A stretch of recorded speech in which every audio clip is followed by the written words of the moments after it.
Hey guys, it's on screen, off screen, back with another week. We're going to start off with Josh, and it looks like Star Citizen. Yeah, I've been putting more time into this one. Just absolutely amazed by even more of this game. Uh,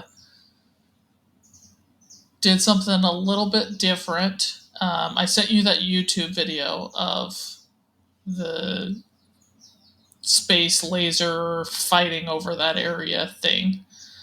Um, so basically, what you have to do is there's three satellite dishes on the ground, and you have to run around the planet and collect these data pads that align the satellites. Once the satellites are down, you have to take batteries from the ground up to a space station. Okay.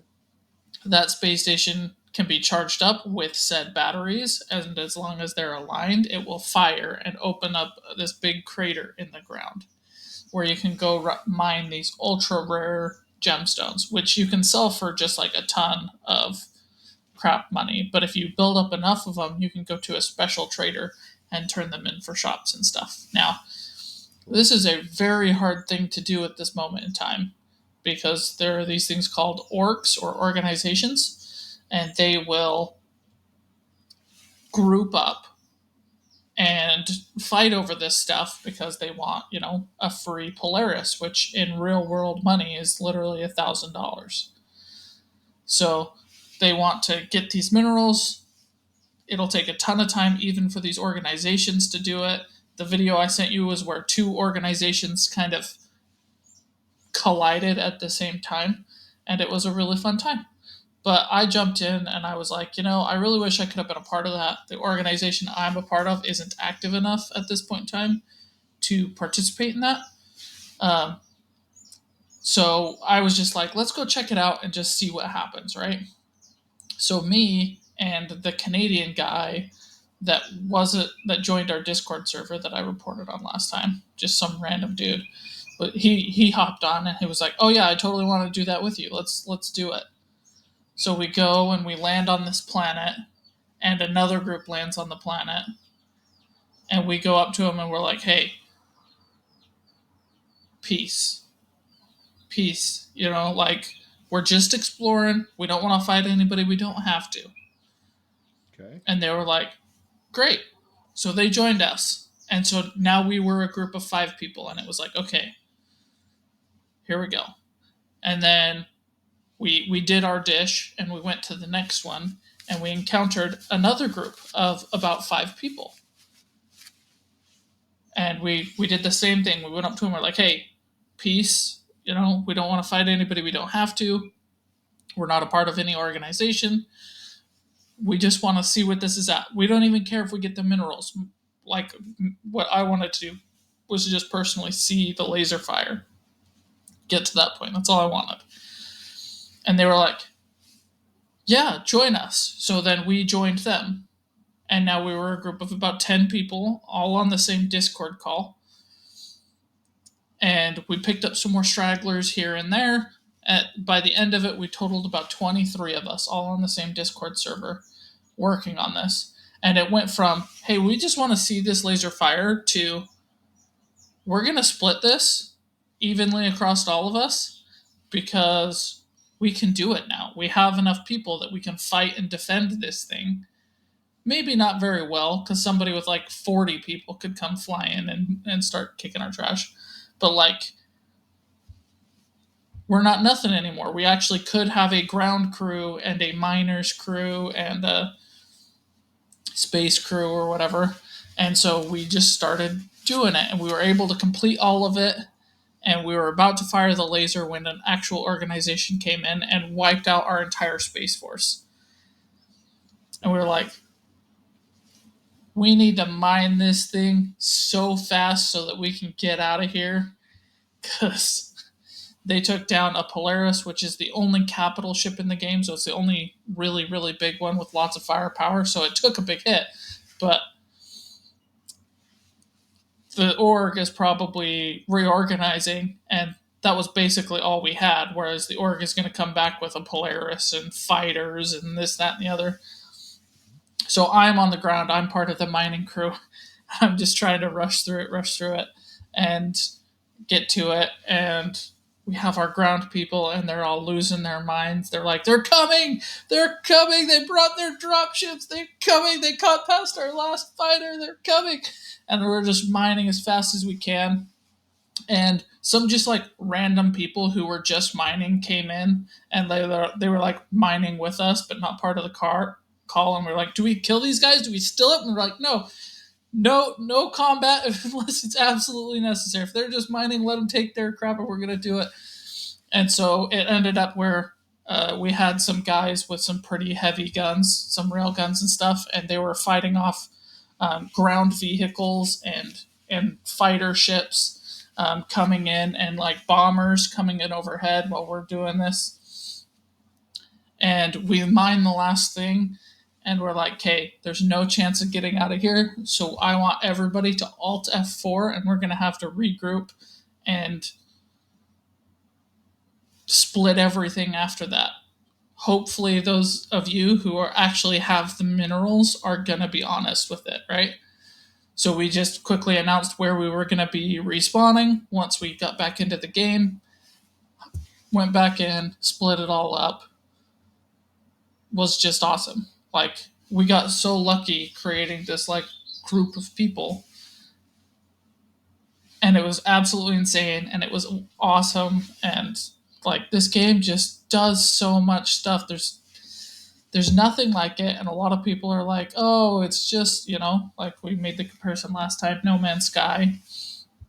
um, and No Man's Sky just isn't like this.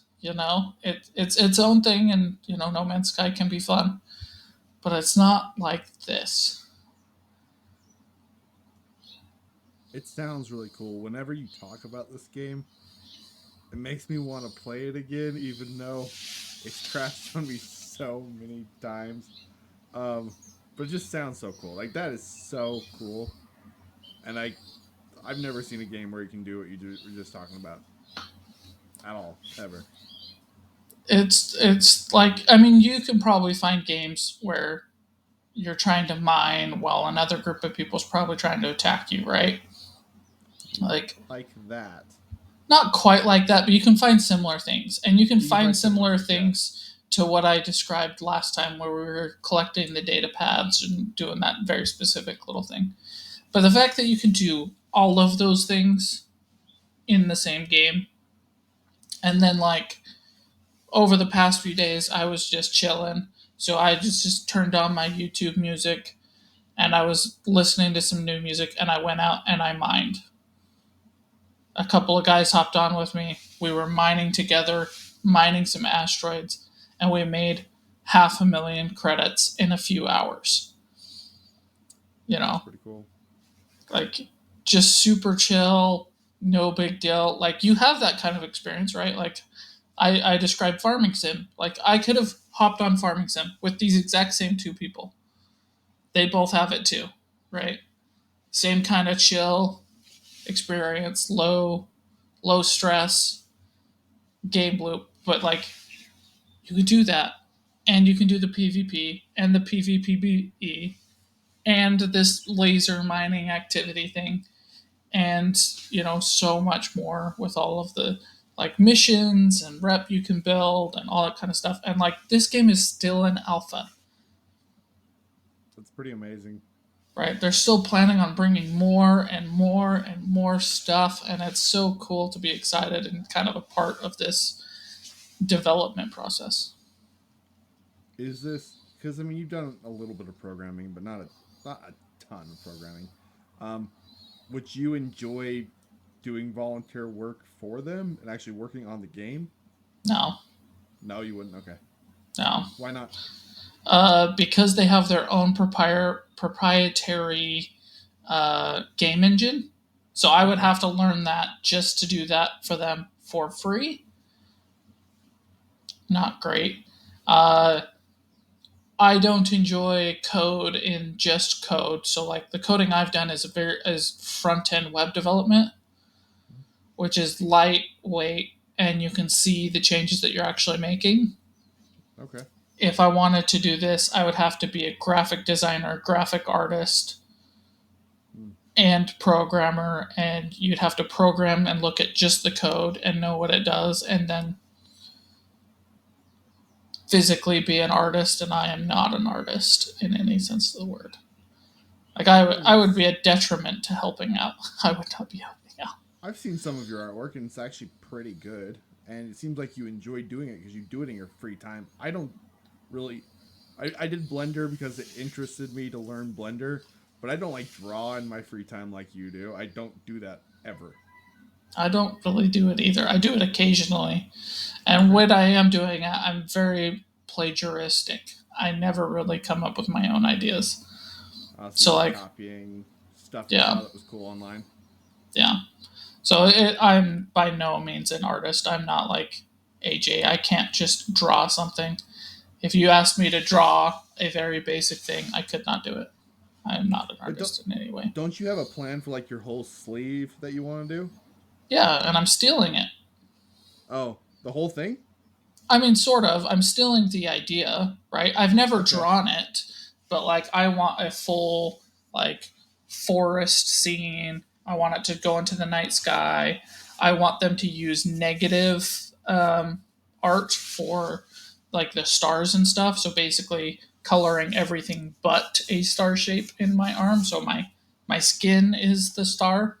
Um, like I have ideas, but I will just take those ideas to an actual artist and Okay. say, this is what I want, right? And I'll be like, hey, I really like this Bloodborne lantern, right?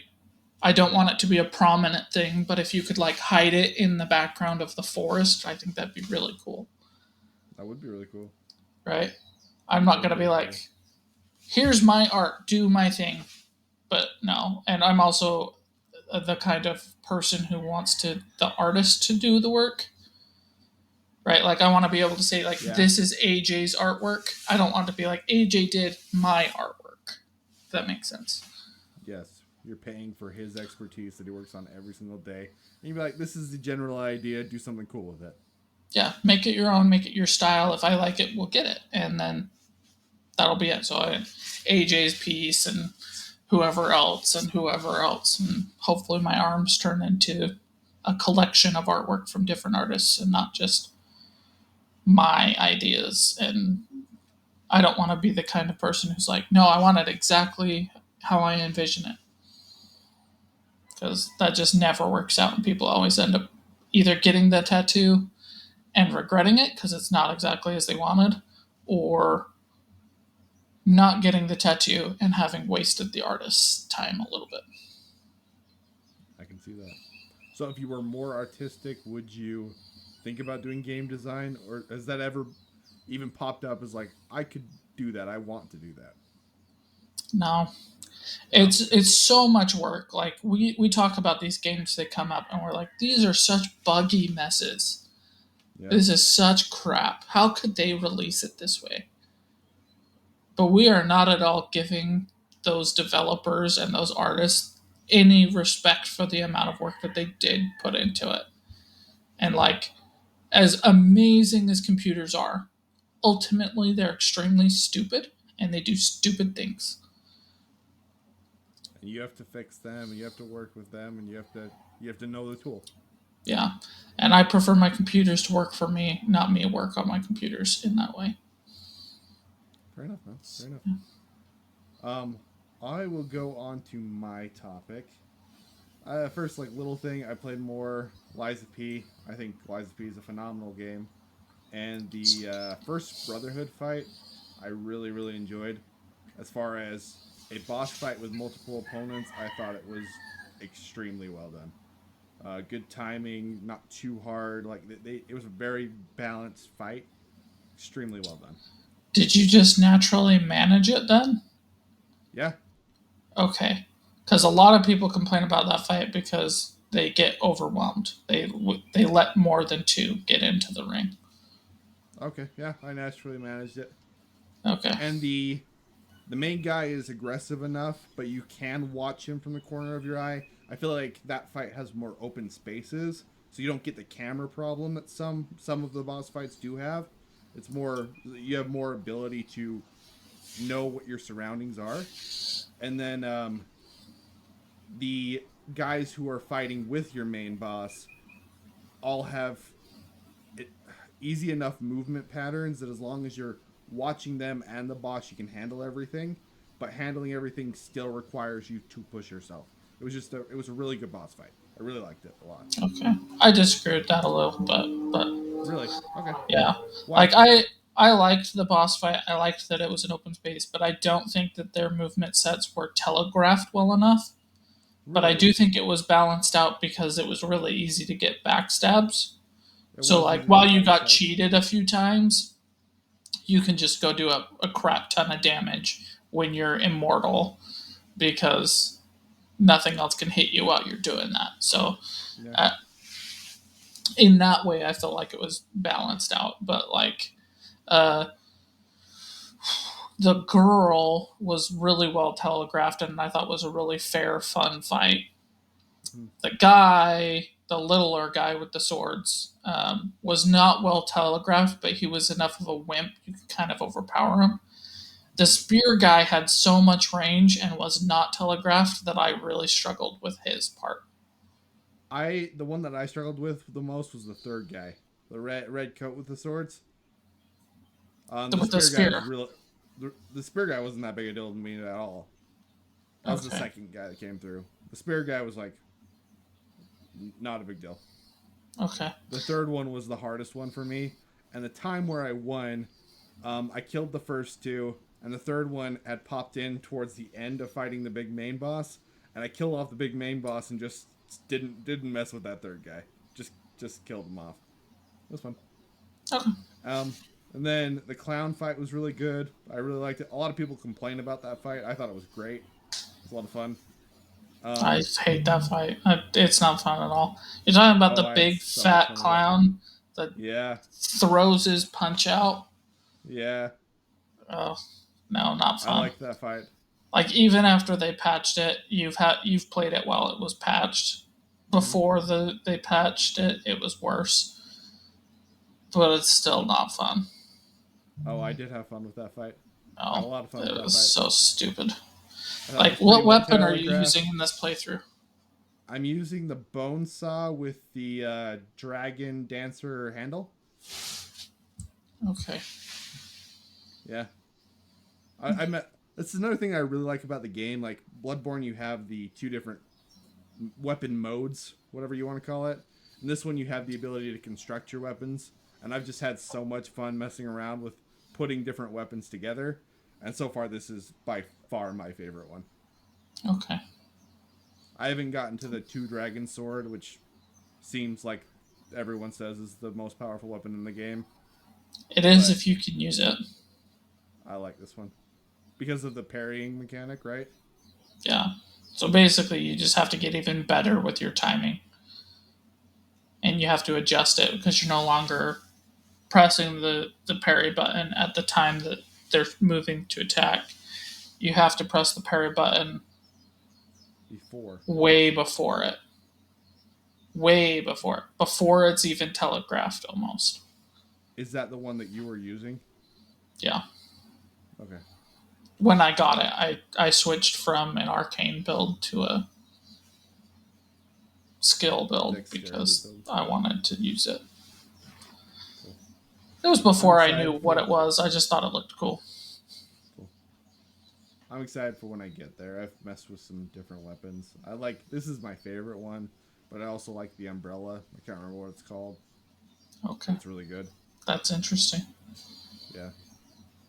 Yeah. I think the Those umbrella is are good. not the top rated weapons in the game, like at all.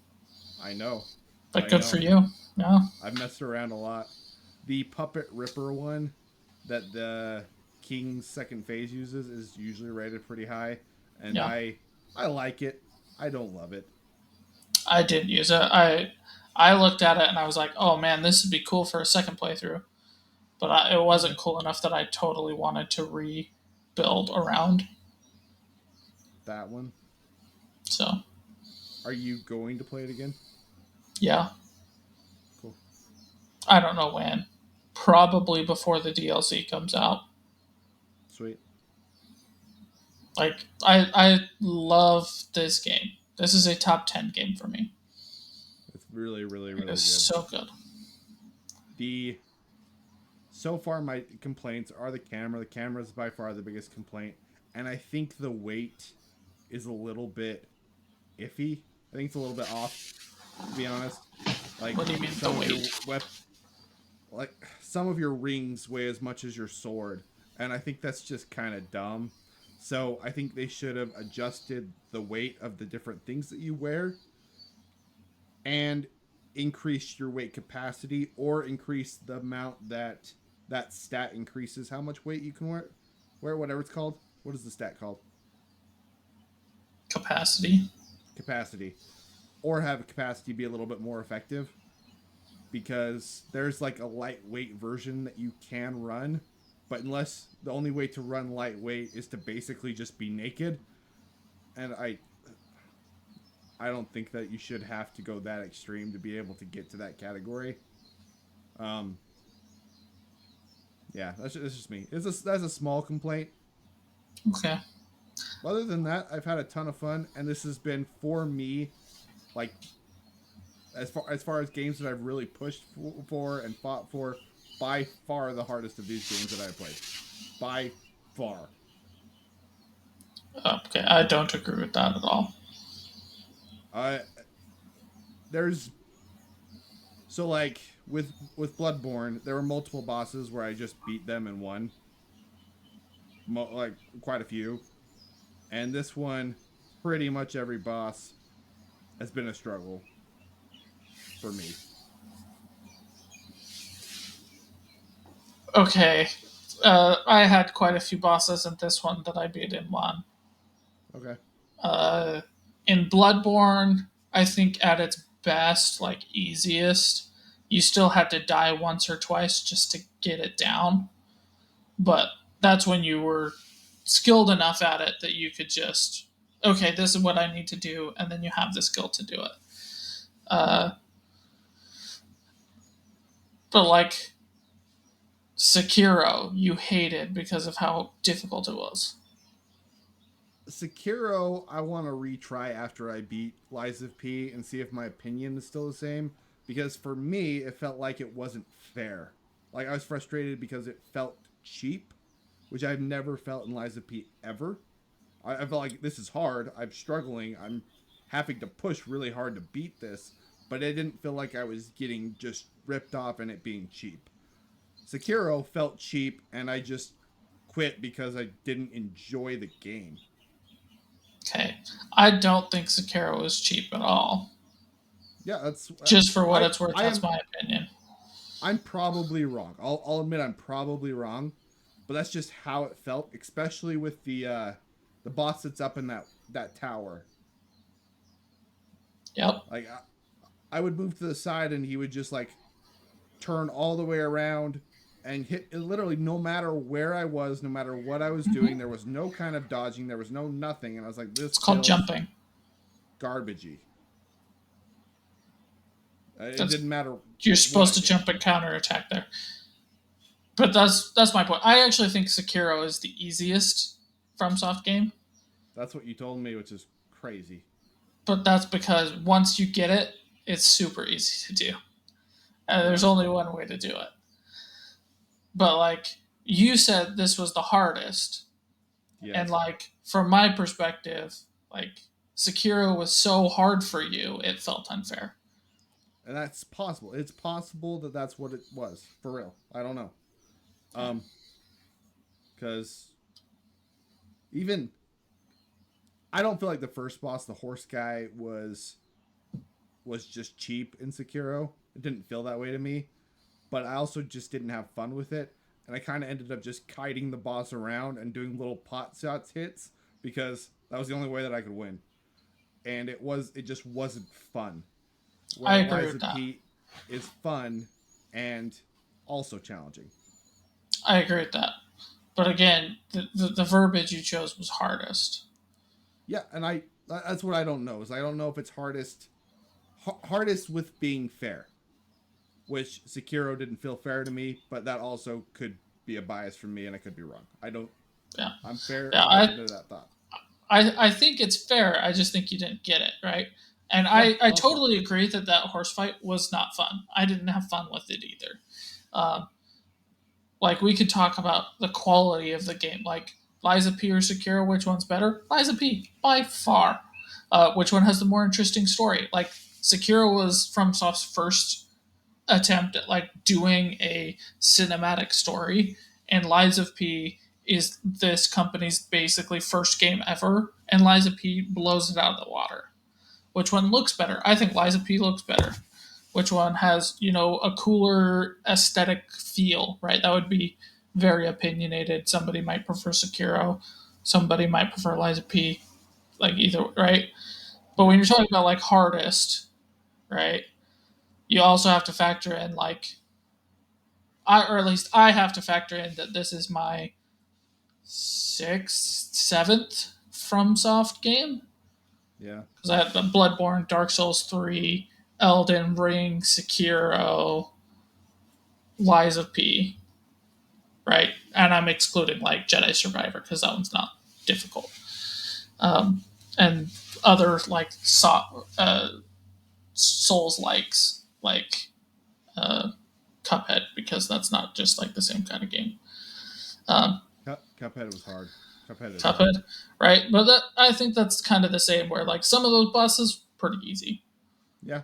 some of those bosses so impossibly difficult, uh, fair but not fun. Right? I would put it in Yeah. that category too, where it was fair but not fun.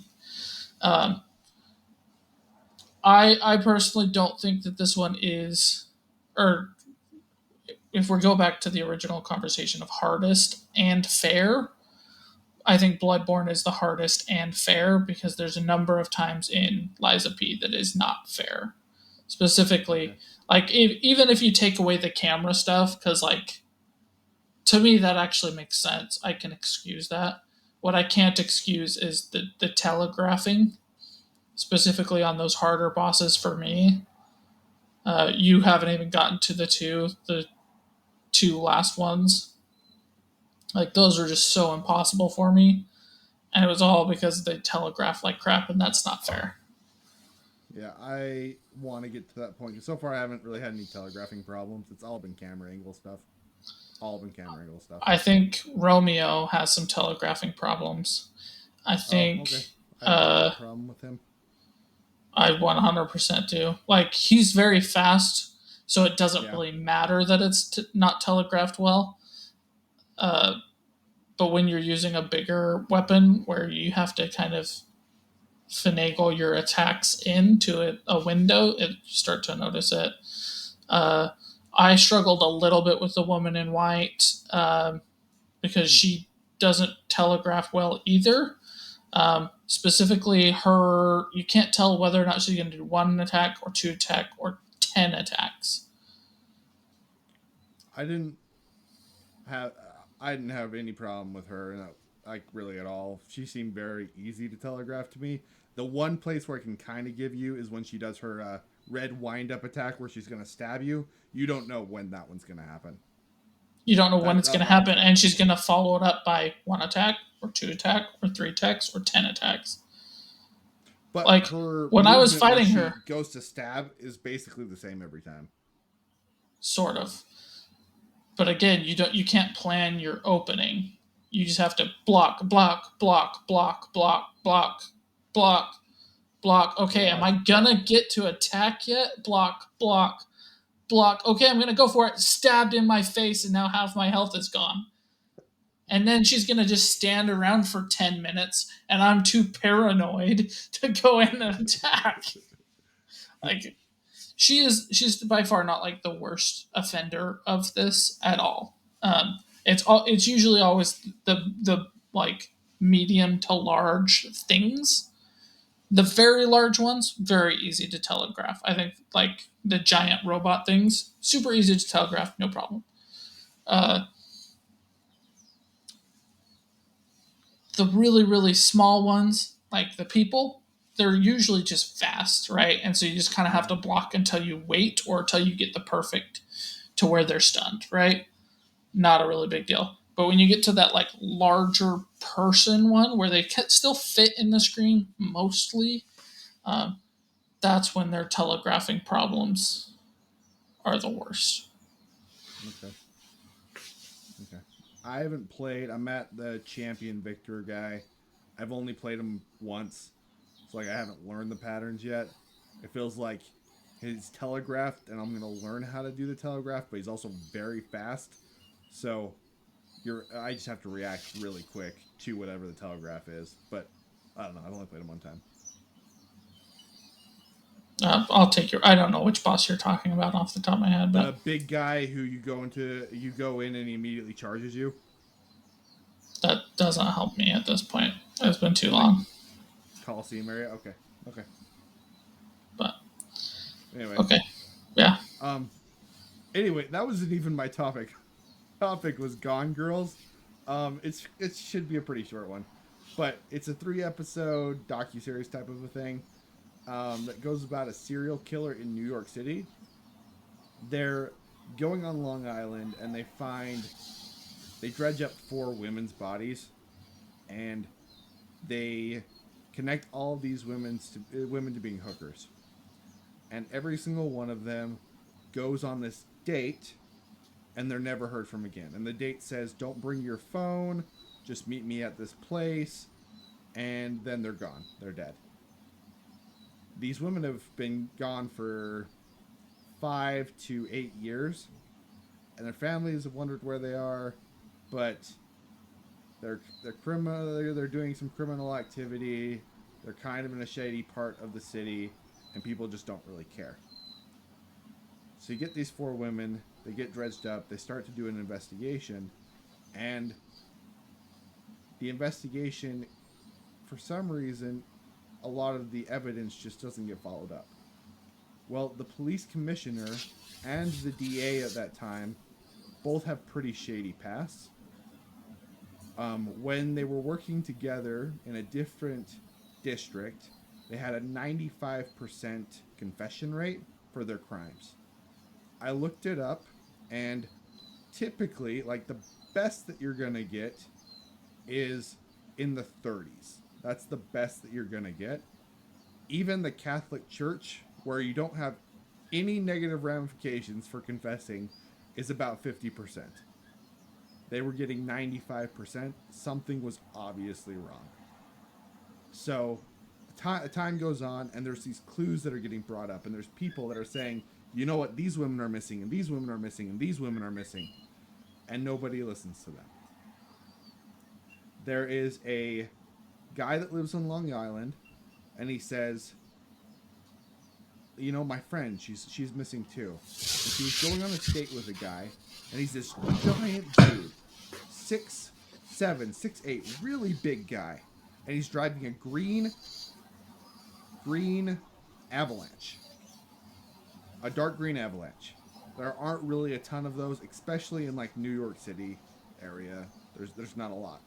There's not a lot of giant men that are also driving this truck. That file just gets slid away, and it's never heard from again. You find out that the police commissioner has been actively asking for prostitutes. Like, that's what he does in his spare time.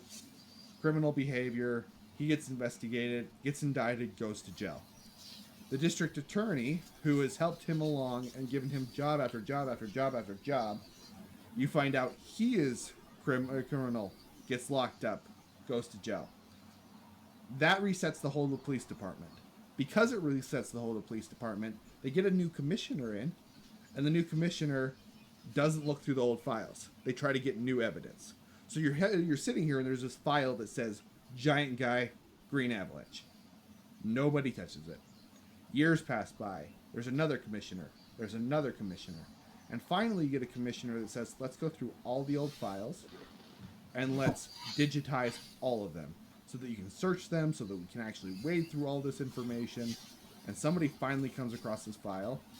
Green Avalanche, tall guy. So they narrow it down, and they look at the last known phone locations of all of these different prostitutes all over the island. And they pinpoint all of them. And in the show, you can see where these women are meeting up. And it's this bottom part of Long Island over and over and over again. There's one person who has a green avalanche and is this tall who lives in that area. So they try pinning his phone. They can't get a lot of the phone records. They eventually break into his home and they get a computer. Deleted on the hard drive, they find lists of these women's names, how he was going to go about not being caught, what he needed to do to have these women be more secure, all of these different things, different places that he can drop the bodies. And they go to the different places where they can drop the bodies and they find more women that have just completely gone missing. The first woman that started all of this, started the entire manhunt. Um, she's the main character in Gone Girls, the main person that you're trying to find. You're listening to the sister, and she's crying, trying to figure out where her sister is. You have these names of women that this guy has kidnapped and killed, but she's not on the list. So at the very end of this docu-series, you have all these answers. You have answer for who killed this person, this person, this person, this person. And then it cuts to the sister, and she's like, I'm so glad that my sister's death could mean something, but I still don't have an answer. I don't know if it was him that killed. And I want to know. They've tried to talk to the guy who's the killer of all these other women. He won't say anything, he won't admit it.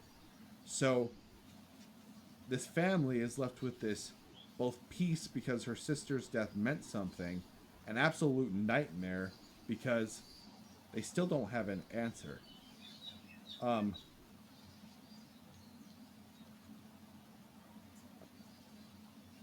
Everything, it's great to have a meaning in this life, but it's really hard when you can't find the answer to what the meaning is. And it's great to have answers for, like, why did someone leave you? Why are they here? Why are they gone? Why did that person die? All of these different things, those are good to have answers for. And it is absolutely haunting when even they had a meaning, they inspired other people, they changed people's lives, but at the end you don't know why they're gone. It made me feel for them. I really liked this docu series. It was really interesting. It's only like 3 hours long, and it's worth watching. It sounds incredibly depressing. It is incredibly depressing, but I loved it. I had a really good time with it.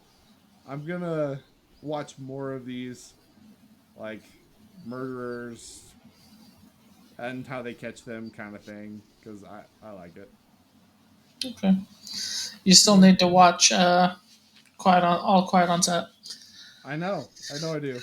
I know I do. If I had Hulu, I would have already watched it. I just don't have Hulu. Gotcha.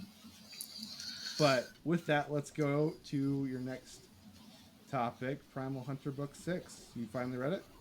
I'm like halfway through it, and the Okay. series has taken a big fall off for me. That happened with a lot of people. A lot of people feel that way. Don't. But why is it a fallout for you? Because, like, it's seems like a change of pace and mentality, Okay. right? Like, Jake has been this person of, like, gotta get stronger, gotta get faster, always pushing himself. Yeah. The first quarter of this book is him jauntily jogging to visit his family. The next quarter of this book is an auction, and like a large section of the auction is literally just Jake being like, I don't care. Not for me. Can't wait till my specific thing shows up for me. Won't that be cool? Oh, good. My bird got something. I guess that makes sense. Oh man, Karma got the perfect thing for her. I wonder if I'm gonna get something. Like honestly, the only way that would have been entertaining for me is if the author didn't give Jake something and That he would have just been left like hilarious. super pissed, like, why didn't I get something? You know? That would have been very funny. But he didn't. So we just sat through all of that, and then Jake wanted a bow, and he got a bow. Hooray. Yippee. And it just felt like overdrawn, like Yeah, drawn out. like the pacing of the previous books was Jake pushing himself, right? Yeah. Gotta get stronger, perseverance, gotta get back up. How do I fight this boss, right? There's the giant mushroom thing under his town, and he's constantly trying to figure out how to beat it, right? Yeah. And in this one, there's no bad guy, there's no enemy, there's nothing. We hear rumors of what happened to Metalhead, sociopath guy, and Mhm. it's the only thing we hear is like, "Hey, when you encounter him, please don't kill him." Okay, chick. Like, why are we gonna trust you? I don't know, but Jake seems to. Whatever. And then the last little bit that I'm at is him preparing for and arriving at the academy. Has he made a weapon yet? No, he's Okay, literally just gotten that's pretty there, cool. and they're about to figure out where they're assigned to. They're about to do the dungeon that Okay. determines their power and what Harry Potter house they get assigned to. And it's such stupidness to begin with. And like, if it wasn't for Hazen Villy's interaction ahead of them going in, um, which I found absolutely hysterical. Um, just them ribbing on each other is always great, but then it went into Yes. the little schoolgirl outfit thing, and Villy was like, "I can make you do it," and then which is kind of funny. And then you get to the end, and there's the guy that was like, "I've been working on this for months, and you're not even gonna make him wear it. You told me he was gonna love it. You told me this was culturally important." And Billy's just like, "Well, he didn't want to, so what?" You're like, "Oh my gosh!" Like, very funny. That part, absolutely great. But that was such a small section of literally half the book that I'm into. It's a lot harder to get through than the previous ones. Fair enough. I think it drops off some, but I still enjoyed it. Like the family part for me was probably one of the slower parts of the later books. Um, but I was also fine with it. He sees his family, like it's important for the character development. I liked the auction. I get your criticisms though, like they make sense, but I just had a good time with it. I just enjoyed it. I it wasn't the like worst thing in the world, but like Not as if this awesome as was other book stuff. one, I would not continue reading it. Fair enough. Fair enough. I like where they go with the academy, and the weapon that he constructs is very cool. It's very cool. But keep reading it. Let me know what you think. I hope you keep enjoying it. Do you? Is it good enough at least? Like not bad, good enough. It's fine. It Okay, is fine. exactly that. It's fine. Like if I did not care about these characters at all, I would not care to go forward. But I Okay. do care about these characters, and like there is some sprinkling of some goodness in it. Like Mm-hmm. even the small interaction between Reika and what's her name? Starts with an M. She runs the town. Miranda.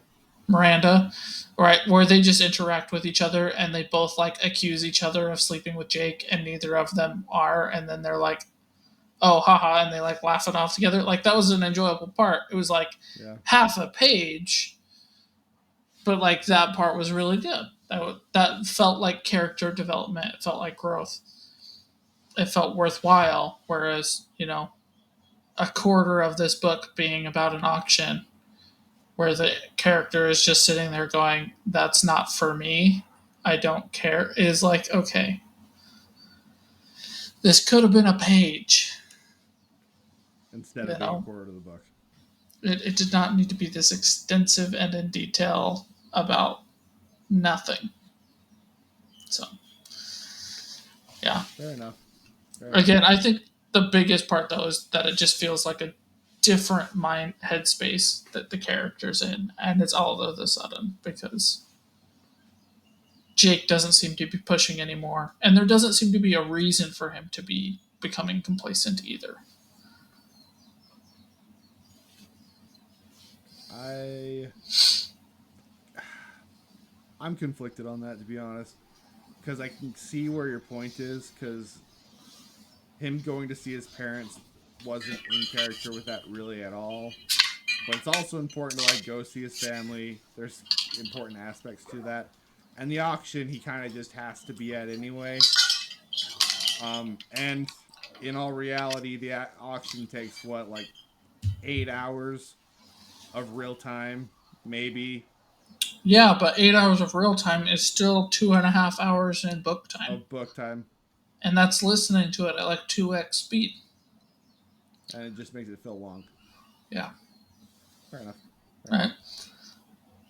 Hopefully, it gets to where you're enjoying it more again. I think it will. It should. I think it should too, right? Like, I honestly think that it like the mentality doesn't make sense, and it's written in that different way where it goes from got to push myself, got to get stronger, got to get faster to whatever this is. At the same time, like there's no enemy either, right? There's nothing for him to be pushing himself to fight up against. Yeah, he doesn't have like So a challenge dungeon that he's doing right now, or an event, or really much of yeah, anything. yeah. So it's a combination of those two things, and all the other books have had that. So it's like it's just different. So I think that Yeah, throws a lot of people off, and then it is slower. So I think that is the extra little bit. But I fair will enough. continue listening. I don't know how fast I will be motivated to get through it, but Would I you will keep continue. listening if you didn't have me going, I love this book series. I love it. I love it. I love it. At this point, yeah, Okay. Okay. right? Like, if this was book two and this was happening, then I would, it would be more that way. But this is Yeah. book six. Like, I have listened to hours and hours and hours of these characters. I've gotten to know so many of them. I still want to know what happens to these characters.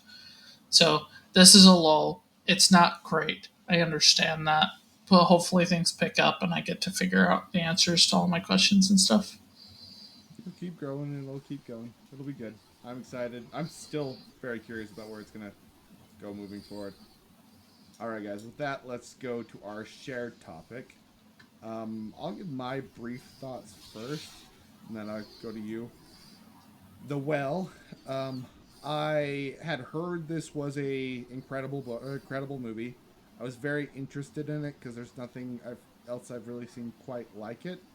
The first 3 minutes hurt this movie a lot.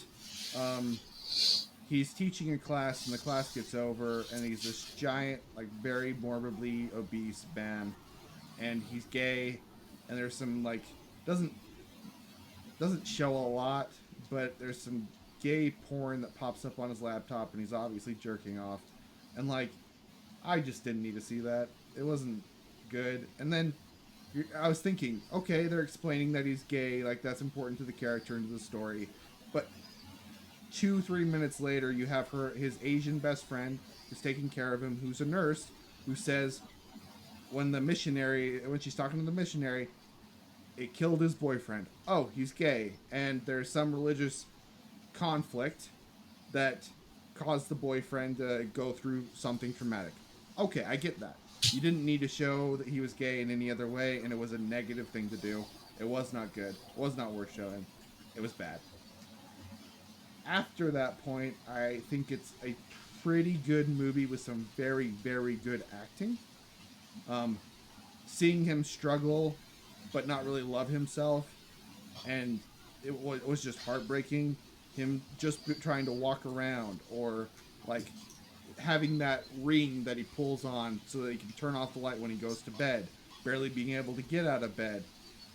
It's all just incredibly sad, and it makes you want to care for him. They this show is negative towards religion. It's absolutely negative towards religion. But I don't think it's unfairly negative towards religion. There are aspects of religion that are hard to work through and are struggles. And he's somebody that's been hit with a lot of the negative aspects of religion. And he's bringing up those arguments. I think the Asian friend who is the sister of his boyfriend, um, and all the struggles that she went through growing up in Orthodox religion, and the brother who is trying to be as saintly as possible but has this inner demon that he doesn't know how to work through, was extremely well done. I think it was a compelling aspect of the story. Even if I don't completely agree with all of it, I thought it was compellingly put together. And then you have this man who, before he dies, just wants to connect with his daughter, but he's hollow inside, and he's ready to die. He doesn't know how to change his life. He doesn't know how to be better. So you have that moment where everything's falling apart, and he just eats everything in the house. And it was hard for me to watch. It was a struggle, but not an unwelcome struggle. Like, it made me actually want to care for people who are struggling that way more. I've got two friends who are bigger and have struggled with it for most of their lives, and it made me more compassionate towards them. Not just, oh, they're disgusting. It made me want to care for them a little bit more and be a little bit better of a person. You have the daughter who has been hurt by her dad, and the dad is like, write me something. Please write me something. And he's reading her poem from when she was 8 over and over again. It's the most beautiful thing I've ever heard. It's the most beautiful thing I've ever heard. And at the end of it, she's like, Daddy, don't go. Finally, these walls break down. She's not so bad. She doesn't have to fight against everything. She just wants somebody to love her. And it was extremely compelling. I'm not going to say this is a perfect movie. I don't think it is. But it is a movie that brings a lot of compassion out of me. And if nothing else, that gives it some points. What did you think about it? It's a hard one, man. It's a hard one to rate. I I'm just gonna go through it the same way you have. The Okay. first 3 minutes are necessary. I completely disagree with you.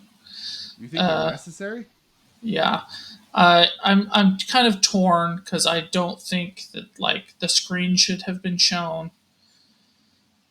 I feel like the line was here. I feel like they crossed it. They probably could have stayed on that cleaner side of things. But the fact Okay. that he's doing it is important.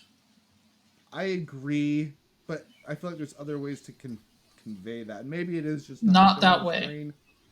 Not that way. Right? I Okay. believe that porn is the greatest evil that is on this earth. It's terrible. Right? And so there's no substitute for that. Right? That is what he is doing. And I don't think it's just about that. It's about this greater thing of him doing self destruction at any way he knows how. Yeah. Right? Refusing help, eating, looking at that stuff, doing that stuff to himself. He's just eating himself alive. He's destroying himself because he feels like he deserves it. Yeah. Right? This whole thing is he blames himself for his boyfriend's death. And so he takes the exact opposite self destructive path that his boyfriend took, right? His boyfriend stopped eating.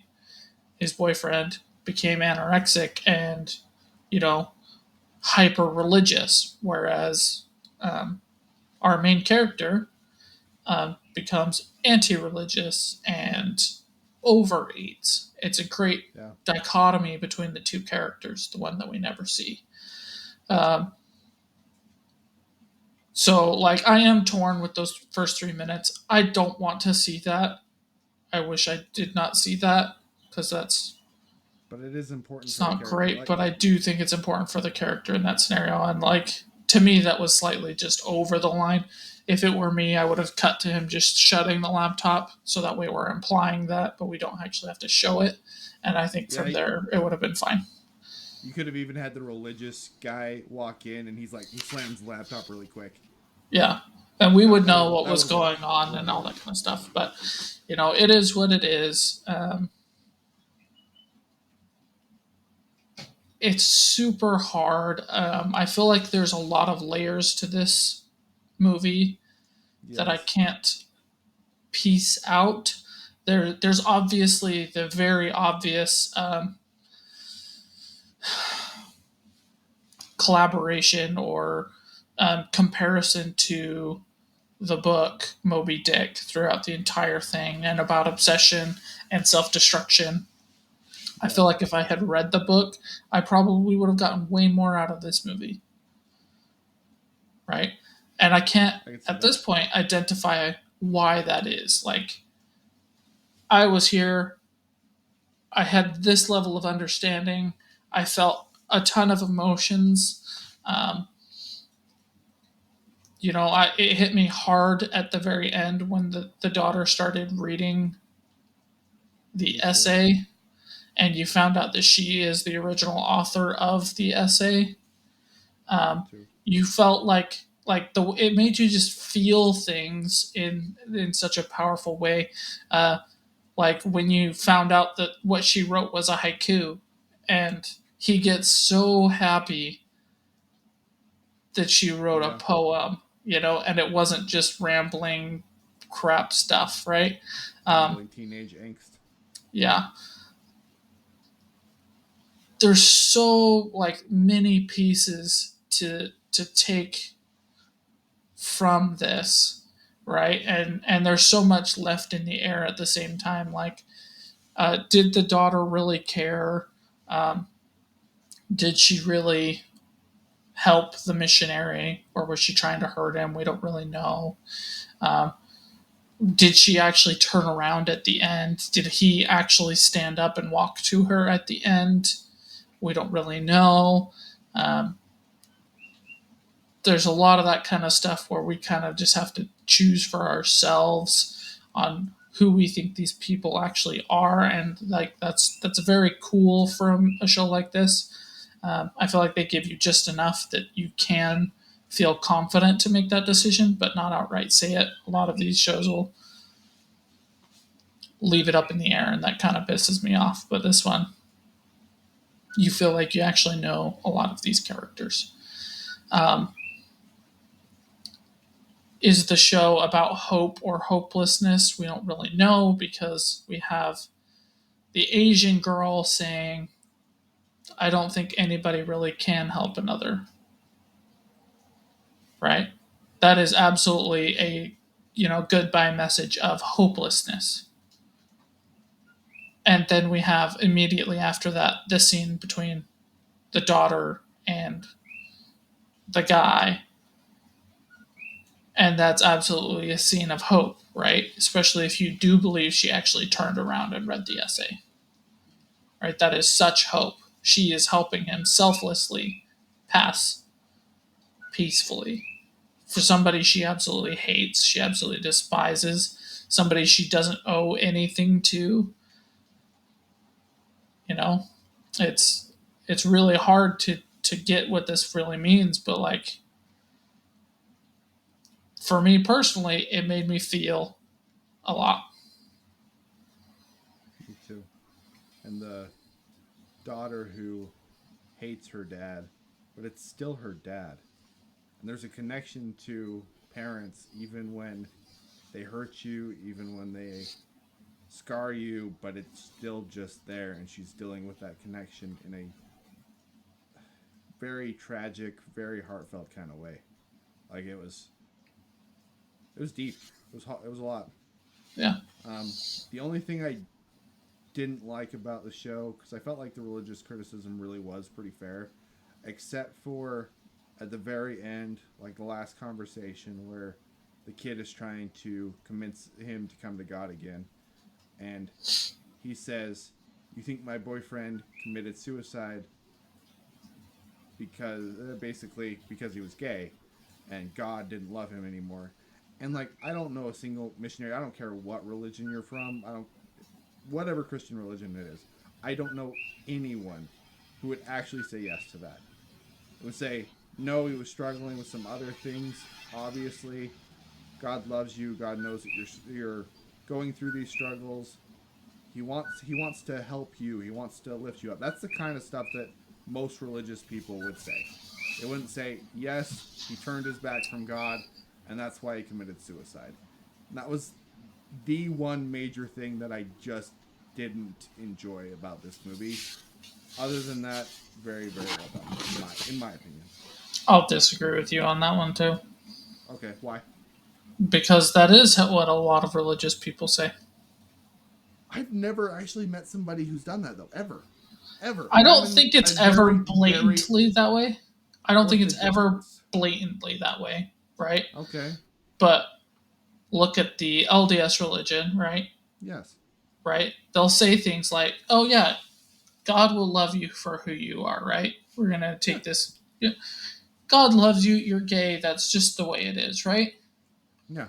But then they will go on and preach about how you need to deny that part of yourself, that you They need to do that. still get married to a woman and, repopulate the earth and get married in the temple and all. And so it's like, yeah, he accepts that part of you and he loves you, but then immediately they will underhand it by saying, but you can't really, you have to pretend that you're not,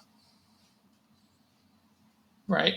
They do And I that. think That is a thing given that the happens. screen time, right? I don't think anybody religiously is blatantly saying something like that in this day and age, because you just won't get a message through that way. But you don't have enough screen time to show that. So you Do you have him think just say it. do you think do you think that a large majority of, or even a large amount of people in Christian faith actually believe like that? If they really said what they believe, do you Yeah. think that they believe that? Okay. Yeah. Without a doubt. Interesting. Yeah. I mean, take it away from something so specific, right? Like Mm-hmm. the LDS church again preaches that they are the one true whole church, Yes, right? they do. And their prophets go out and they give talks about how only those of that church get to experience true joy. And a lot of members, they hear that and they say, I love that. I love the joy that I feel. And then they look at ex Mormons and they say, you gave that up. I want so badly for you to come back, that it creates that superiority of, I have true joy and your joy is not real. Interesting. I've never taken it like that. But I can see where you're coming from. Uh, I've been treated that way. That's hard. I have literally had Mormon people tell me that, like, but you just have like such true happiness in this religion, in this church, right? And I don't think it's just LDS people, to be clear. I think that's true with every single religion, right? I think that Mm-hmm. the extreme is probably like that sect of, Islam, Muslim extremism that Mm-hmm. is, where they're at, where they are so extreme that way.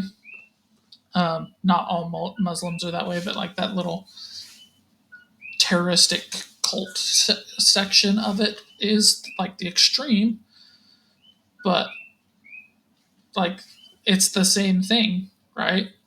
It's saying choose my religion because mine's better, and if you do it, you will be better for it. Every religion says that. Yeah. Because really, I was actually thinking about this a couple days ago. when you are talking with Christian religions, and Christian religions, they fight so much. There's conflict so much. But really, in the end, what does it matter? Like, Christ died for your sins. You get to be with God again. Like, that's kind of the best basic message of all these Christian religions. So you need to do something to show, no, my religion is better than your religion, even though we both just believe in the same Christ. At least that's the idea behind the religion.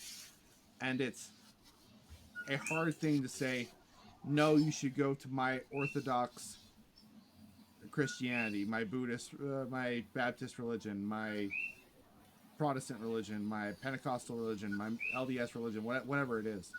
It's a hard selling point when you're all selling the exact same character. So you end up fighting over these little nuances that, in most of the times, just don't really matter. Um, and unfortunately, it causes just a lot of contention and a lot of pain. Yeah.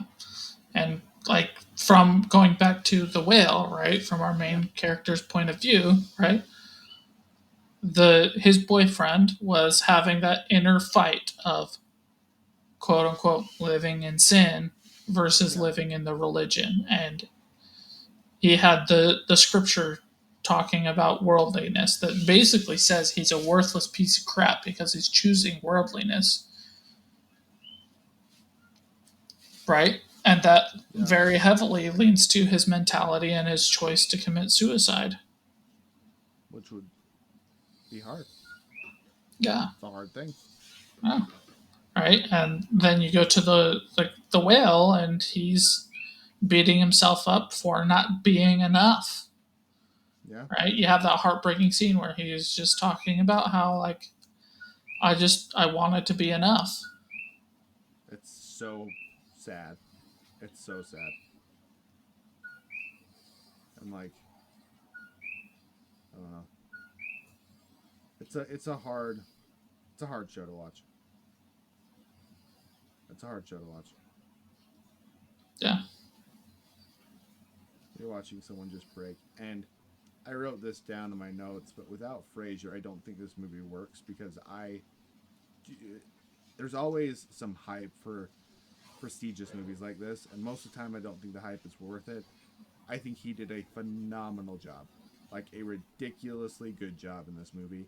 And I don't think the movie works. I don't think it grabs you by the heart. I don't think it grabs you by the soul and makes you really question things without his performance and how good he did.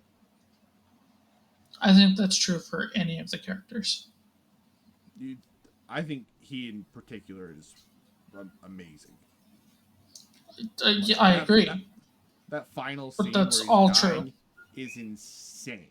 Like, it is literally some of the best acting I've ever seen I in my think life. everybody does a phenomenal. Like I think the casting of this movie is It's great. absolutely perfect. I Right? would agree. I Brendan would agree. Fraser got the Oscar for his acting in this. Yeah, he deserves Right? it. I am not upset at that decision. I don't contend that No, decision. If it was my choice, would I have given it to me? Given it to him? I don't think I would have. really, Yeah. I I thought it was really really good, but then you have that ending scene where he is dying. I thought it was amazing, It like was. straight up I agree. amazing. I agree. You wouldn't But have got give him the Oscar for that. I would have I would have given given it the to the Oscar daughter. for that last scene. Really? Yeah. Wow. Okay. Yeah. Okay. I think that like Brendan Fraser absolutely does like I'm 10 out of 10 performance. Yeah. Totally agree. Not discounting that at all. Right? I think that the Asian chick, right? She does a 9 out of 10 performance. She does a great She job does too. Yeah. really, really great. The missionary, 9 out of 10 performance. Yeah. Right? The freaking pizza delivery guy gives Yeah. a 10 out of 10 performance for his little screen time, right? Yeah. Amazing. Even the students in the class, right? Which I feel like would be They did really very good. hard for an actor where you're just acting in front of a screen and not feeding off of anybody else's energy. Same with like voice actors. I Yeah. was super impressed with how they did it, and like how they were naturally reacting at the same time when he turned the camera on and showed who he was, right? Right, like the timing of that had to have been so hard to get down. They all did a great job with it. But the daughter, to me, the entire time, every second that she is on screen, she is absolutely astounding. Well, I agree. She's very good. Like, even if I didn't know Brandon got the Oscar for this, like, I never for 1 second, 1 minute, didn't believe that he was a giant fat person. Ever. Like, the Okay, way but he that's because he breathed, was. everything. He wore a fat suit. He wasn't actually fat. At this point in time in his life, but he had major weight problems following his back surgery.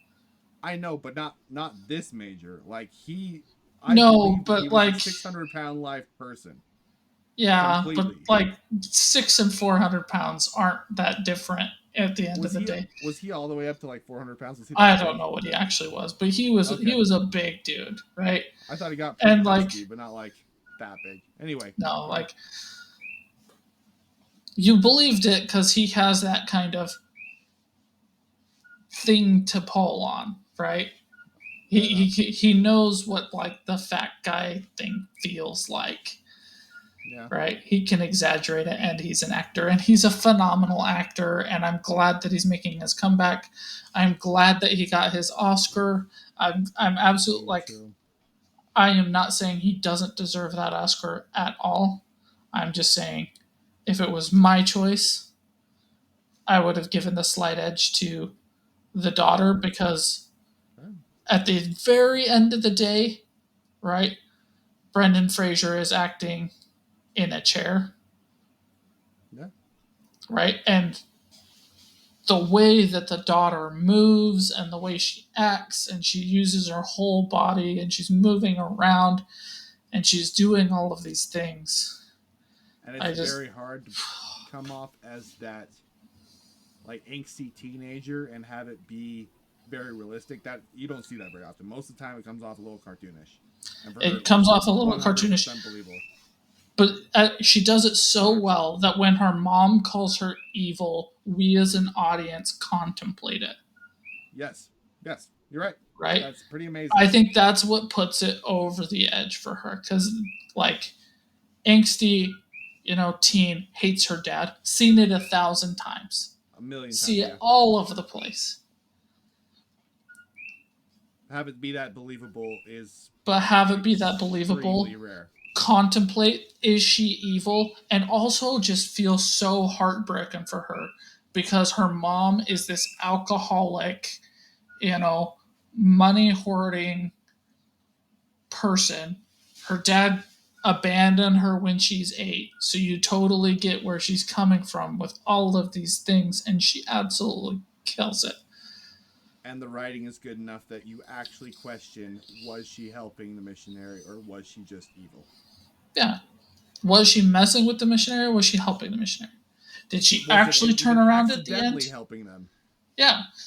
Did, was she did she actually stop at the end? Like let's talk about that. Let's wrap it up with that. What is your Yeah, interpretation of the end? Did she stop and read it? Did he stand up and walk? I think so. Yes, that was my interpretation. Because yes, what do you think? I think she stopped. I don't think he stood. Okay, so you think he died and that was like part of the death vision? Is that kind of Yeah. your interpretation? Okay. Yeah. Because going up to that point, he was already starting to be delusional, right? Mm-hmm. You had the nurse say, like, this is it. He's dying now. This is the end. You have her, like, trying to stay in the room. Like, she wants to be there for him in his last moments. But he Mm-hmm. says, leave me and my daughter alone, right? Like, that's got to be hard for her. She looks back. She says goodbye, right? You have the daughter storming out of the room mad, right? So she very clearly could have left, but it cuts to his face, and you go from seeing her silhouette on him to growing light coming into the room. Her silhouette's gone as he stands up, right? And then he comes to her and she takes a couple of steps to him. I think it's all just him in his last moments believing that he did that, and a metaphorical meeting in the middle of the two characters and not a physical meeting of the two characters. Interesting.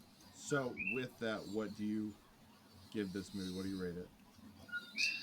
I don't know. It's really hard because the one side of me that says this is so deep, right? You have the Moby Dick stuff, and I feel like there's so many layers to it. I still haven't like been able to pull it in. Like I watched it in square aspect ratio. I have no idea why it was in square aspect ratio. Hmm. There's no reason in this day and age it should have been, but I feel like there's a reason the director chose to do that. Right? So I feel like, man, this really could be a 9 out of 10 movie Yeah. because of how strong of emotions it was, because of all these layers, and being able to say, like, I feel like those layers are actually there. It's not like I'm hoping that there's more to it. I feel like there's actually more to it. I just don't get it. But then there's the other side of it of I don't get it, right? And on a practical, like, would I rewatch this movie? How inclined am I to rewatch this movie? Would I recommend this movie? Right? If I go through those kind of questions, it's more like a 7.5, maybe an 8 kind of range. So like that's what I will say. It is a 7.5 to a 9. Okay. For me, I put it as an 8.4. It's one of the rare movies that's like Schindler's List, where I think Schindler's List is a brilliant movie. Like, it's great. I I would rate Schindler's List higher than this movie. But it's also a movie that I don't care about watching maybe ever again unless we do it for a podcast. Because it is also just a hard movie to watch. And why I'm grateful that I have watched it. I'm grateful that I watched The Well. It was very impactful for me. I will remember the way it impacts me. I don't necessarily want to watch it again. You But don't it want is you don't want to watch it again? not necessarily, no. Were you at all inclined to read Moby Dick because of it? Um, yes, which is a pretty amazing thing from the movie because I was supposed to read it in school, and it was the only book I've ever just done Spark Notes for because it was so boring that I literally just could not do it. I couldn't do it. I did Um, not have to read Moby Dick in school, but I sparked them just everything. oh, it was the only one that I did, and I couldn't do it. So the fact that it made me curious to reread that book that I thought was awful, um, says a lot about the movie. But no, I don't. It's one that I have a couple people that I would be interested to watch the movie with, just to share it with them. But do I want to watch this movie by myself again? Not particularly. Even though I do think it's very, very well done. Okay. Yeah, I'm still torn because I'm with you 100%. I don't think I actually will watch it again. But coming off of it, there was a small percentage of me that was like, maybe I should read Moby Dick and rewatch this. I don't think I actually will because that is not my kind of book at all. But like the fact that it made me question that, Pretty amazing. pretty super amazing, right?